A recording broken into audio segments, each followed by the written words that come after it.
Hello there, ladies and gentlemen. Welcome to another episode of Cookiecast. Today is mine and James Keep's review of the MacLeod gig that we went to. This is to accompany the preview, the MacLeod sort of history that I did the other day. So this is a quick chat and a quick review that we did for the gig that we went to, our journey over, and the fun that we had whilst at the gig and travelling there and back. So have a listen to this and see what you think.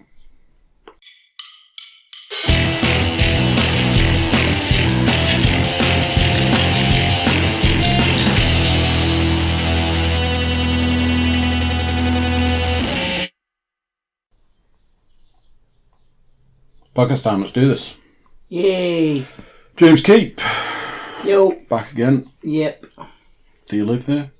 I think so. That's okay. Actually, I think I've moved in. Is that what's in the garage? Yeah, that's my space. That answers a really weird question. That makes a lot of sense. Yeah. It explains all those bags of poo by the door. That's what it's for. Right. Yeah. Okay. Because I haven't installed the toilet properly yet. Yeah, I'm sure we can look at something. Maybe a little outhouse, maybe. Maybe. Yeah. I mean, the bags are working and there's always the litter tray. Yeah, true. So. At this point in time, I'm a little bit like, where's Paul Williams, you know? That's true, actually. He was living here at one point, and, you know. I haven't seen him for a while. In the figurative podcast sense. Hasn't he been on holiday, though? He's been on holiday from work. I don't Yeah. know if he's been on holiday. I don't know if he's left the country. Right. Though he does like to leave the country every now and then, I believe. Yeah. Everyone likes to leave the country, unless you're Dench. Oh, Dench. Bless him. So, what did we do on Friday night? What did we do? We went to Manchester and we watched Machine Head for an epic 3-hour. I was going to say they weren't on very long. They weren't on that long. Well, we'll be home by 9. Isn't that what I you think said? I said it'll be done by 9. We'll be home by 10:30. Yeah. So we left about midnight. Yeah, more or less. Yeah. We were buying coffee in a Costa. Yeah, 24-hour Costa. Oh my god. I'm not a Costa drinker, really.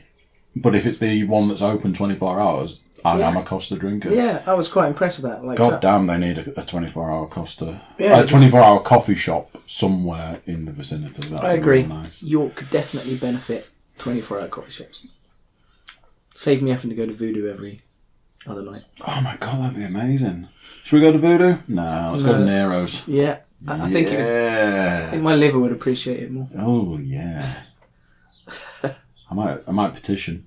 Yeah, I might. Dear Nero's, please can you open one of your stores 24 hours? Can you imagine the staff getting that? Yeah. You can fuck off. Also, you could save my friend's life, as he drinks far too much. This is something that could potentially save a life. So the gig. Well, do we want to jump straight into the gig? Or do we want to talk about what a smooth journey it was getting over to Manchester? Yeah, of course. I mean, the roads were clear. It was the weather was sailing, beautiful. Lovely sunshine. We never died. We didn't die. Not at all. No. Or even remotely close. No. Yeah, it was slightly tense on the way, I have to say. Because it was touch and go whether we were going to make it. So that was the first thing. So, to give a little bit of context to that, I got an email a little while ago saying, "Dear Ticketmaster person, I hope you're excited for Machine Head." Which we were. Which is like 2 months away. But please see below from the event organiser.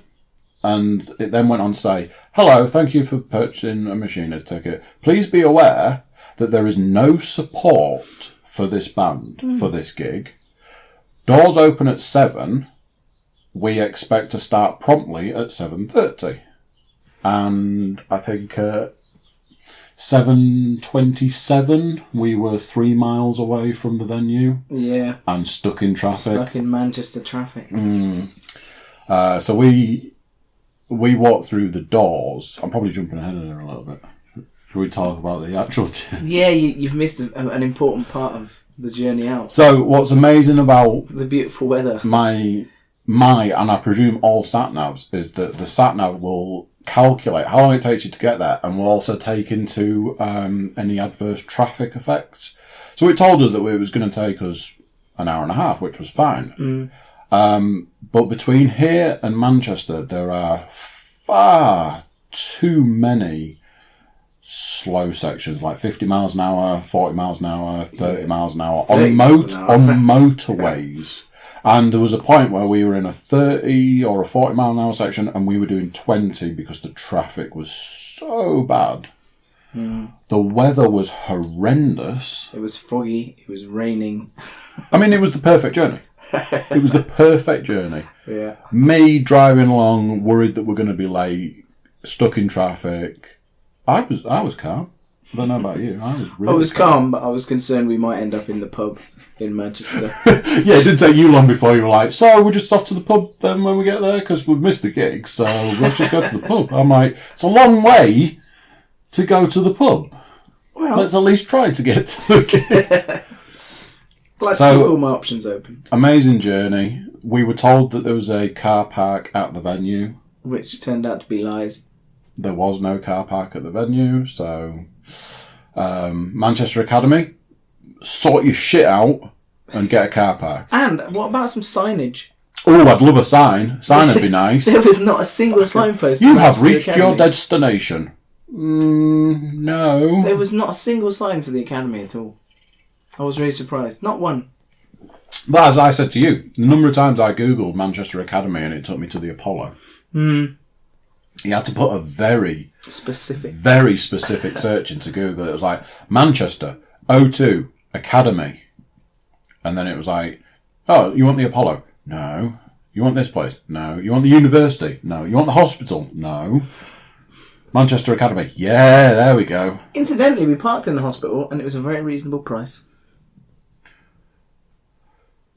Yeah. It was like £6 for 4 hours. Oh yeah, it was. Yeah. I thought it was like 13 quid or something, but yeah, no, I think it was £6. Yeah, £6 so for. It was pretty good. About 4 hours or something. Yeah, I was expecting it to be a lot more. Yeah, I was as well. I was a little glad when you were like, I'll get the parking. I was like, sweet. So we had a interesting journey getting there. Yeah. We're literally traffic all the way there, bad weather. Yeah. Slow journey. Yeah. But we made it, and we found parking, and we got parked. We didn't just make it. They waited for us before they even came on stage. They literally made sure we were in. And Are they here yet? Because we need to start. Are they here yet? Because we need to start. Oh, somebody said they're here. Okay, give it 2 minutes, then we'll start. And we literally we got through the queue to get in. Then we queued to get in. Then we were in the doors. We worked our way through the people. We walked through the doors, and the crowd was like literally there. Yeah. You know, we walked about 5 foot, and then we were at the back of the crowd. Pretty much. And I looked round because Toots was supposed to be there. I couldn't see him, so I was like, "Oh!" And I turned to you to say something. And the lights went out, and then it started. And I changed what I was saying from whatever it was to, well, that's timing. Yeah, that was really smooth. It was amazing. I was just like, fuck yeah. And then Machine Head came on. They definitely did. They really did, didn't they? So, for anyone that doesn't know, it was actually the last day of the tour. Was last day of the tour. It was gig number 44. Yeah. So, I think let's that's say why 10 weeks. Yeah. 44 gigs in 10 weeks. And did they say in 9.5 weeks then had a day off or something? I think that's what you said, yeah. And then they'd had a day off and then they were doing that one. Yeah. Yeah.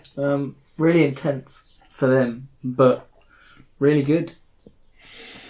Last days of the tour are always good. They're always, in my opinion, the best concerts. The last, and if you can see a band in their hometown. I saw the Wild Arts in Newcastle, at Newcastle University, and they were immense. They were just, like, at one point they were like, yeah, we've been told that we need to get off the stage because there's like a noise curfew thing, so we've told them to fuck off and we're going to keep playing. And they were literally dragged off stage. Like, security dragged them off stage at the end. It was fucking brilliant. They played another half an hour after they were supposed to go off. Excellent. We missed a train home. It was just like, yeah, it was brilliant. It was awesome. It was carnage. Yeah, well, that's what Machine Head did, didn't they? They said we were supposed to stop, but... Yeah. We're going to just Yeah, they're like, we've done the time we were supposed to. Because I said to you, I was like, no support, Machine Head on their own, 90 minutes. But to me, that seems strange saying that, because you've paid your money, you go to your gig. If they did 90 minutes, I don't think anybody's going to be crying about it. No, 90 minutes is a good length of time for one band. Yeah, it's a good gig level. And I checked my phone at one point to take a picture, and I turned to you, I was like, they're about to cross the 90-minute mark. And then they played a song. They played Burn My Eyes, which I expected to be the last song they'd do. Yeah. And it sort of coincides. So I was like, right, we're done here. And then a bit later, I saw somebody in front of me lifted their phone up, and I saw the time. I was like, well, we're now at 2 hours. So we must definitely be nearly finished here. And yeah, I think it was about 2.5 hours they were saying we're supposed to have done by now, but we're going to do the whole time. Yeah. We're going to push on through because it's the last one. Excuse me. So I'd said in my preview that I'd seen Machine Head in an arena setting, and I didn't. They're not an arena band. No, that's what you said. You said they weren't very good, didn't you? It wasn't that they weren't very good. It was that their sound doesn't work in that space. They need a medium-sized venue. They need a few thousand people, nice enclosed, not too high a ceiling. Just like these O2 venues. Because I realised that the Academy looks surprisingly identical to the Leeds Academy, the Leeds O2. Right. Well, maybe they've got a format. But to me, I knew that they were going to be good purely because of the size of the venue. Because it's the right Machine Head size. And the sound was really good. Because we could still have a reasonable conversation. Yeah. Yeah, it was and really still hear it really well. They've got that the bass level was really good. It was really good. It wasn't saturated. It sounded really good. But they had a decent sound system guy, or a team of sound system guys. Yeah, because the floor. They'd thank their team towards the back end, which is always nice when bands appreciate the people that essentially put them up on the stage. Yeah, and they did a silence for the. They did a silence because it was the day after the Manchester bombing, or a couple of days after. Yeah, it was a couple of days. They said that they'd been in Newcastle or Sheffield for the actual day. And yeah, I mean, Rob Flint had done a lot of talking about various different things, about how music brings us together, and the people like that tried to use that to tear us apart, but it can't, we're stronger and stuff like that, which is nice, it's good to see that, especially an American band taking the time. And an American metal band. Yeah. Like, you don't normally see that. Yeah. So it was good. They played... I think my only slight criticism would be that they played a little bit too much off the last album, not the current album, the last one. This is the album I didn't like. Oh, okay. So I was like, I don't really need... but, you got to cover all your bases. Yeah, and they did some other Metallica. Than that, well, so I had tickets to go and see Metallica. Some months ago, a few months ago. For one reason or another, I couldn't go. Which I was gutted because Metallica are my favourite band. Yeah, Metallica. So I was really gutted. And at one point, they'd played a little bit of Metallica, and then Rob was like, "No Metallica tonight." And then they played something else, and then later on, they played a little bit more Metallica, and he was like, "Oh, go on then, we'll do so." And they did like 2 Metallica tracks back to back, and then they did a Metallica medley. They did. And I was like, I might not have got to see them, but this is the next best thing. This is Machine Head doing a big chunk of Metallica. That was freaking that was cool. Brilliant. I really enjoyed that as well. So yeah, I really enjoyed that, and they played. I'm pretty sure you still owe me £1, by the way. I do actually, because the opening song. Because I managed to pick not only the opening song but the song that they'd play after that. Yeah. So they played a load of stuff off the new album, which was fine because they played the stuff that's good off the new album, and then they rinsed the back catalogue, which was freaking brilliant. Yeah, they went right back, didn't they?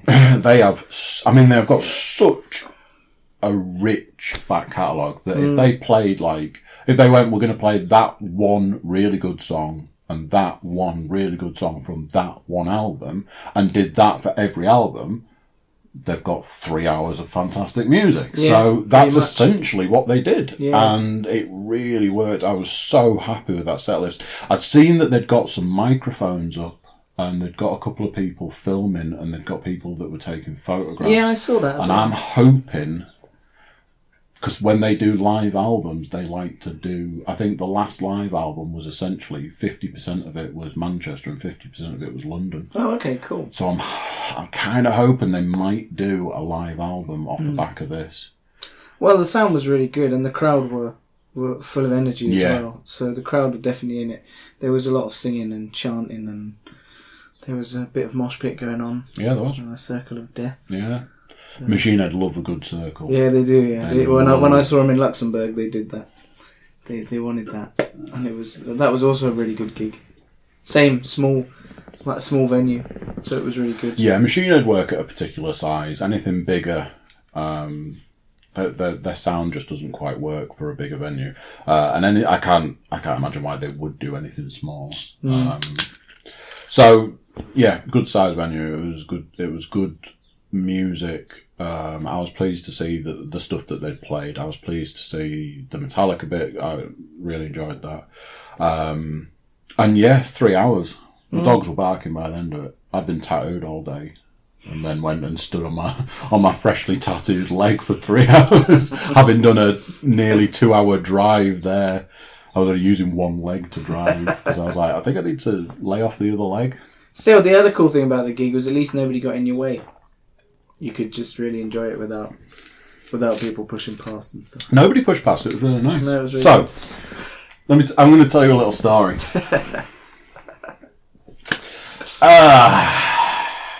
This is going to be fun. Nice deep breath. Get all the oxygen into the lungs so I can really let loose on this one. So, obviously, we're talking about Machine Head and we're doing a review about Machine Head. So, I'm now going to tell you about when I went to see Bill Burr. Okay. Me and DJ Rob Rafton went to see Bill Burr.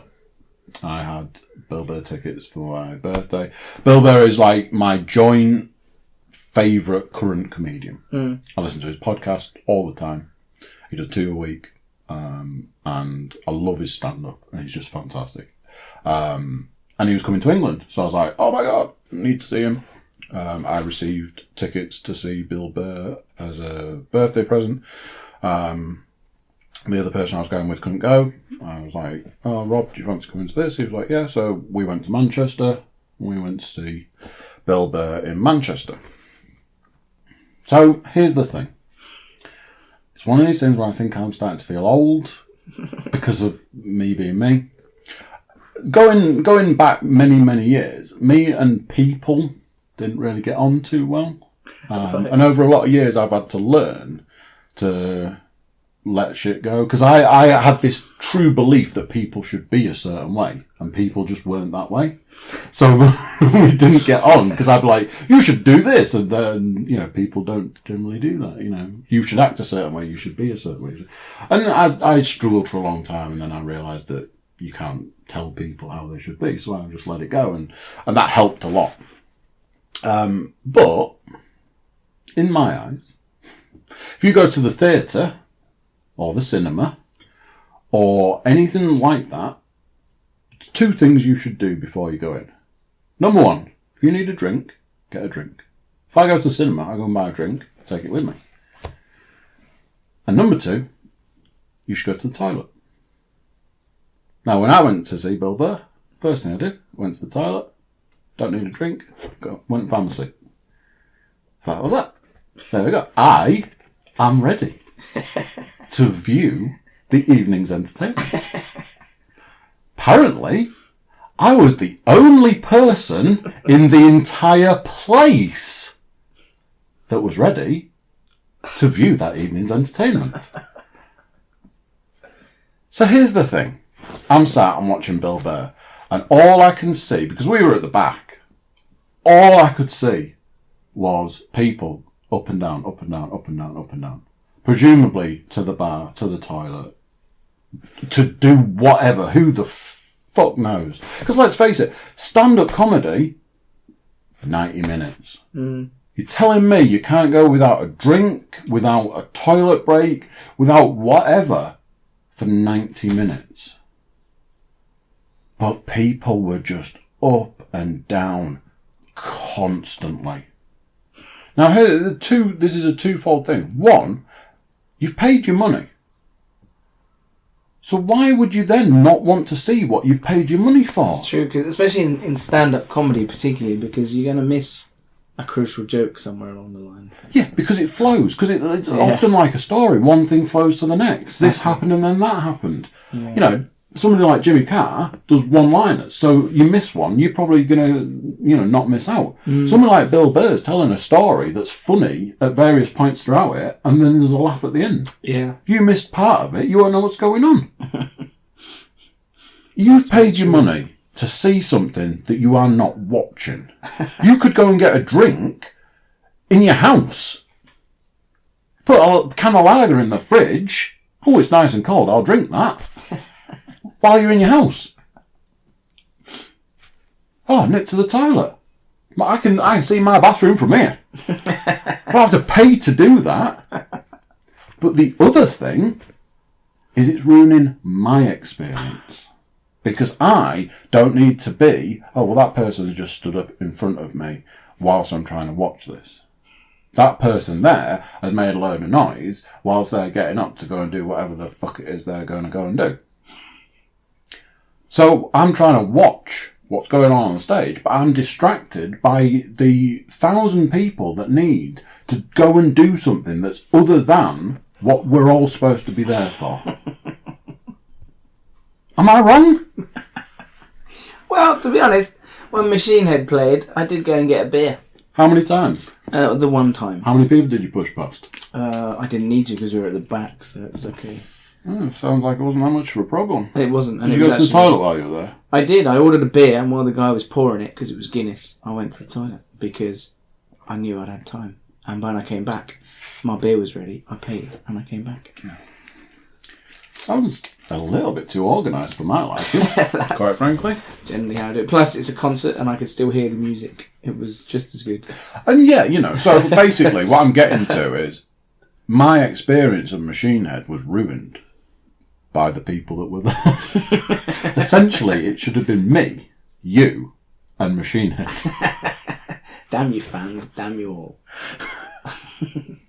Because now I'm like, shit, I'm recording this and I'm going to put this out on the internet and people are going to go, what a dick. Just disrespecting all the fans. Well, to be honest though, it was getting a bit much. People kept shoving past with pints and then they were spilling their pints. It was really bad. It was getting a bit much.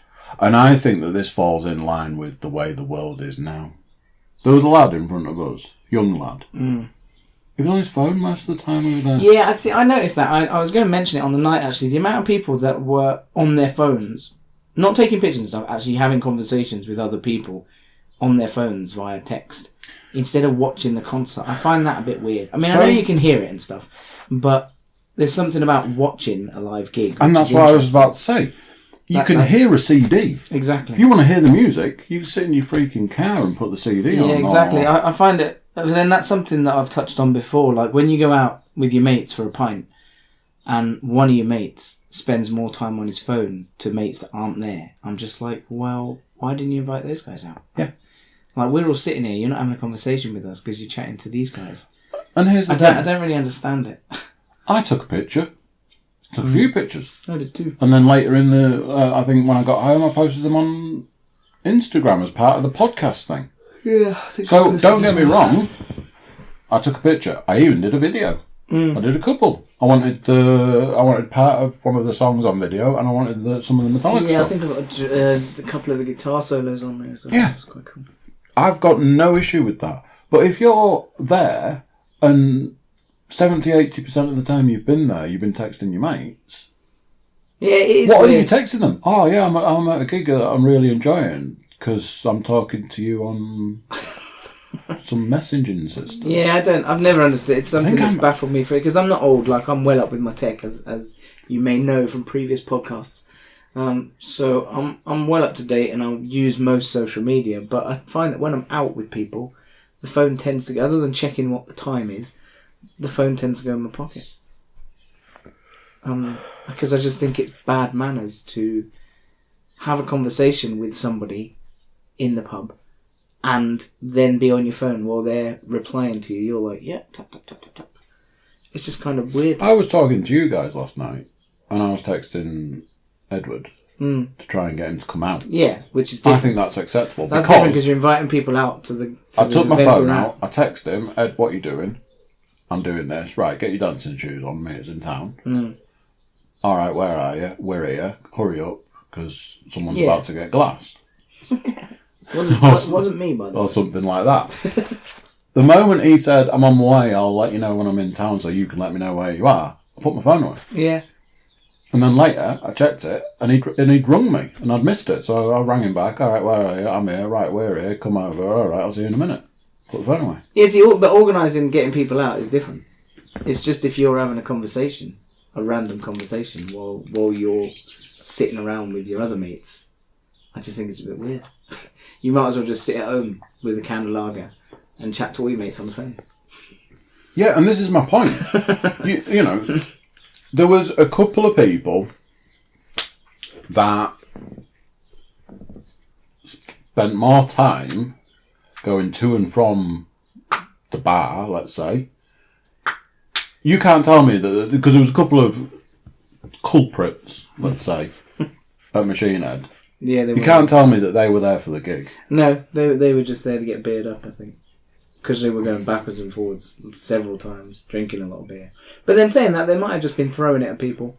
Because there was a lot of beer getting thrown around that night. Yeah, he mentioned that as well. Yeah, he did actually say every time he spoke, just beer went somebody everywhere. threw a beer. Yeah. And then you'd pointed out, when they put the lights on, you could see the floor. It was a sea of plastic cups. A sea of plastic cups. Very environmentally friendly, I might add. I was going to say, I wonder what's going to happen when they start bringing in the environmental stuff in those situations. Yeah, I don't know. Because we're not allowed glass anymore. No. We're not allowed plastic anymore. What, you're going to have to hold it in your hands? You know? Can I have a handful of beer, please? Maybe people will just carry their disposable mugs with them. You know, they're usable, reusable beer pots, I suppose. Yeah. If everyone takes their own, you'll be less inclined to throw it. Yeah, there is that as well. I guess. But it's true that there were an awful lot of plastic cups, and that's not really a good thing, I have to say. So, I think I might have felt old. I think a lot of things make me feel old at the moment, which I don't like. I don't mind getting older. It's not like I've ever had an issue of getting older. I think it's when something makes me feel old that I have an issue. Yeah. I mean, I'm not too bad. And I think that the world that we live in, our attention span is so short. Yeah, now I would agree with that. That we would rather be going to the bar to get a drink and texting our mates. Well, I think that's why there are so many TV series out at the moment.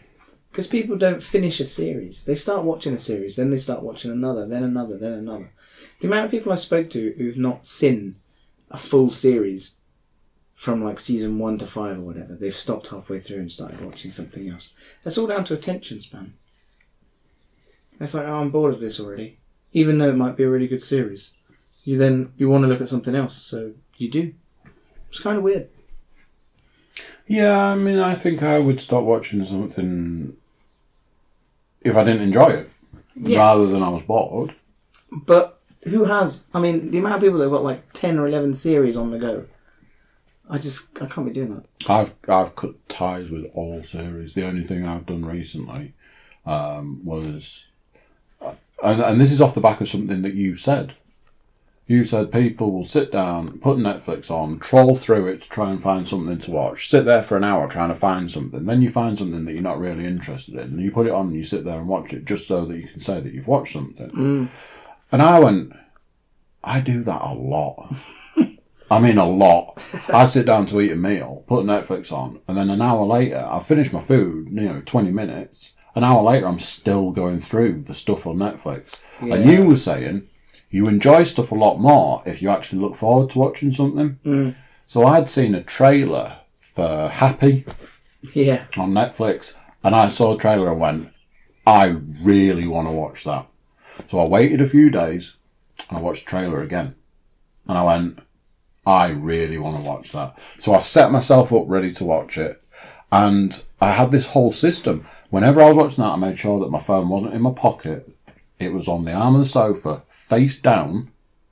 And I made sure that it didn't matter if I recognised somebody who was in it, if I got a text message, if the phone was ringing, if it was melting, I wasn't going to touch the phone, and I was just going to sit and watch that episode or a couple of episodes or whatever and just enjoy that. Mm. And I really enjoyed that series. It was a good series. Yeah, I liked it too. It was funny. It was a bit weird, but it was funny. It was good. I enjoyed it. Yeah. But then, since then, I don't think I've watched anything since then. Well, I'm binge watching Vikings. You have binge watching Vikings? All the seasons. I'm on season 4 now. And that's really, really good. You've been enjoying it? A lot. It's really good. But what else are you watching? Nothing. There you go. So, case in point. Yeah, I don't have anything else I want to watch at the moment because I want to finish Vikings. And then I'll think about it. I've finished my book. Yeah. And didn't you say you've just picked up Anno Dracula? Anno Dracula. And I think a book called The Untouchables, which I need to read a bit more of what it's about. As in the gangsters? No. It's just the name of... It's the first of a book of 3.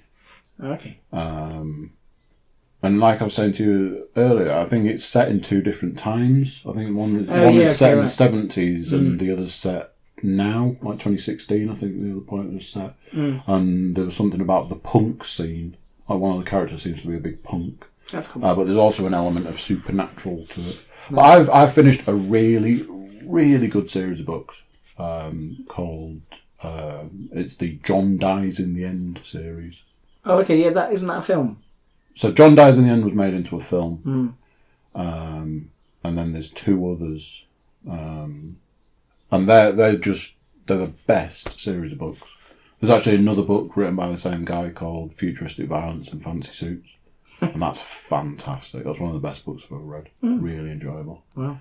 And then this series, this writer, David Wong, I think that's not his real name. Probably not. I think I read something that it's not his real name. I think his real name's Jason something. He's written all these books. They're just really good books. So I've been really enjoying reading these books rather than watching stuff I don't care about. I just think that if you watch a series, it should be a series you really want to watch. Yeah, so now, off the back of what you said, now I am sitting and waiting for the next thing to come along that interests me. Yeah. And then I will dedicate my time to watching that, and then I'll wait for something else. Yeah, that for me, I feel that's the best way to do it. Because you just get saturated, and like I said, you just watch it for the sake of watching it. And you enjoy it less. Yeah. You don't enjoy it as much when you're inundated with things. No, it's true. You just go, I guess I'll watch this, because what else am I going to do? Exactly. And what I've found recently is there's a lot of other things you can be doing. Yeah, exactly. You know, I don't have enough hours in the day because of the other stuff to do. So, would you score Machina as a gig? Would you rate? I don't know. Do we need to rate it? I don't know, because it's a one-off, isn't it? So it's not like somebody can go and watch it again, because when they go, it'll be a different gig. I mean, if I was going to rate it, I'd give it 5 out of 5, because it was the last one. So it was a nice long concert. There was a good bit of chit-chat. Yeah. The venue was a good size for Machine Head. Yeah. The lighting was amazing. The way that all worked together. The sound was the lights were really good. Lights were excellent. Yeah, really good lighting. Yeah. The bass, like I said, the bass was really good. Nothing was saturated. So yeah, it was a really good concert. It was really good. It was, yeah. I had this conversation with Sam yesterday. I was saying it's so hard to review something that's good. Yeah. It's so much easier to review something that's not very that good. because you've got a lot more to say. Because I said to Sam, we were reviewing Deadpool 2 and we were both like, yeah, it was great, it was really good, it was fantastic. So that's the review of Deadpool 2. Yeah. It was literally just it's so hard to review something that's good. Yeah, well, because you just say it was really, really good, and there's not much else to add to it. I mean, say why it's good, but that's still always going to be shorter than why is something bad. Yeah. As far as I'm concerned, for the Machina gig, it was everything I wanted it to be. Mm. It was the right size. It was the right sound. They played the right songs. They did It was as close to perfect for what I'd hoped it would be as it could be. There was a slight downside, like I said, they played a little bit more of the stuff that I'm not as keen on than I'd have liked, but at the end of the day, they played everything that I wanted them to play, so I can't knock that side of it. Exactly. And they're always going to play, there's always going to be certain songs you like more than others. I was a little disappointed with, I don't know, the world, I guess, for the rest of it. I think our world's just slowly slipping into some form of black hole. Yeah, I think it probably is. No attention span. Yeah, I think probably right. And then we left the gig. We did. And we went and bought food. Got coffee in a 24-hour coffee place. And we went into a Costa that was open at midnight. And we had a chat with the people in there. And that was really good. About how they want to open more 24-hour Costas. Yeah. Which is interestingly, they only get £9 an hour there when they work nights. I assumed you'd get more. Yeah, I did. And then the parking was cheaper than we thought it would be. Yep. I realised that I can only ever remember the license plate of my car when I don't need it. But when I need it, I have no idea what it is. And apparently it's a proximity thing as well, because I got halfway back to the car to check what the license plate was, remembered what the license plate was, like, Jesus, turned round, walked back, I went, no, forgotten. I can't tell you what it is. And the fact that I kept going, right, it's Y, now then, is it YG or is it YH? And it didn't have a Y in it at all. And I was like, it's YG, no, delete that, YH, and it went, there's too many options, and I was like, okay. And I walked away and I came back and I was like, no, it's YG. And I was like, oh, no. I was like, it's this. And then I walked away and I actually looked at it. I walked back through the door. I was like, right, K. Yeah. It was just, there was no Y or G in it. So yeah, I have license plate issues. License plate random issues. So then we jumped back in the car. We did. And we decided to head home. Yeah. And it was a smooth journey. It was, apart from a little bit of fog. And traffic. And speed restrictions. Yeah. That fog was... The fog was really thick. That was some pea soup style fog. Proper fog. I've not seen fog like that for ages. Yeah. I think it was the point where we were coming over the Pennines and the fog had descended and it just got worse and worse and worse, and then the car in front disappeared. Yeah. And we were both like... What's going on? And I was like, this is a 70. There's nothing behind. Just going to drop it down to 60. Then we were going downhill. And I was like, just going to drop it down to 50. Yeah. There's the car in front. Okay, we can carry on. I wonder if that car behind us ever put his lights on. Oh, that was awful. There was a car behind us coming out of Manchester and followed us for quite some way that didn't have its lights on. And it just kept appearing in the rearview mirror with no lights on. And I kept saying to you, I was like, I really need that guy to put his lights on. If I'd have been behind him, I could have flashed him. Yeah, but there was nothing I could do to let the guy know that he didn't have any lights on. But it was really dangerous. Yeah, it was. He just kept appearing and I'd be like, whoa, where the fucking hell did you come from? Oh, that's right, you've got no lights on. Yeah, not so good. Still, but, I mean, we got back to York and we did. We rolled in at... It was 1-ish, I think. It was going on for 2. Yeah, okay, yeah. It was going on for 2 by the time I got home. Yeah, okay. It was just a bit after 1 when I dropped you off. And then I decided to go a really weird way home. Because, why not? So that was Machined. Yeah, cool. It was really good. It was. It was really good. Part of me, like on the next day, part of me wanted to try and put together a Machined playlist of the stuff they'd played, but I knew I'd get so far and then go, did they play that? Did they play that? I think they played that, but because I'd be able to do the first few. So that's why I'm kind of hoping they'd release something. Yeah. Because it was a good set. It was a good set list. It was a good set. So, yeah. Thanks for coming. You're welcome. I was going on my own at one point. Yeah, thanks for the ticket. That's all right. It was cool. I really liked it. Yeah. I feel there was another successful trip to add to our collection. I would agree. Indeed. Right. That's okay. Probably that. All right then. Cool beans. See you next time. Thanks for coming and doing the review with me. You're welcome. And travelling to Manchester in treacherous conditions. In the only day that it's rained. And the only day it's rained in the last 2 weeks. Well. It's a fun adventure. It is. Right. Thank you very much. Laters. All right, bye-bye. So there you go. What do you think to that? That was our review of the Machined gig. Good times, all in all. As always, I'd direct you to the website, cookiecast.com. Jump over there, get us an email or a tweet or a Facebook post. Tell us what you're liking, what you're not liking, what you want to see more of, what you want to see less of. Maybe a few more reviews coming up in the future, some previews, games, movies, things like that. Anything that's going on that's current. But until next time, bye-bye.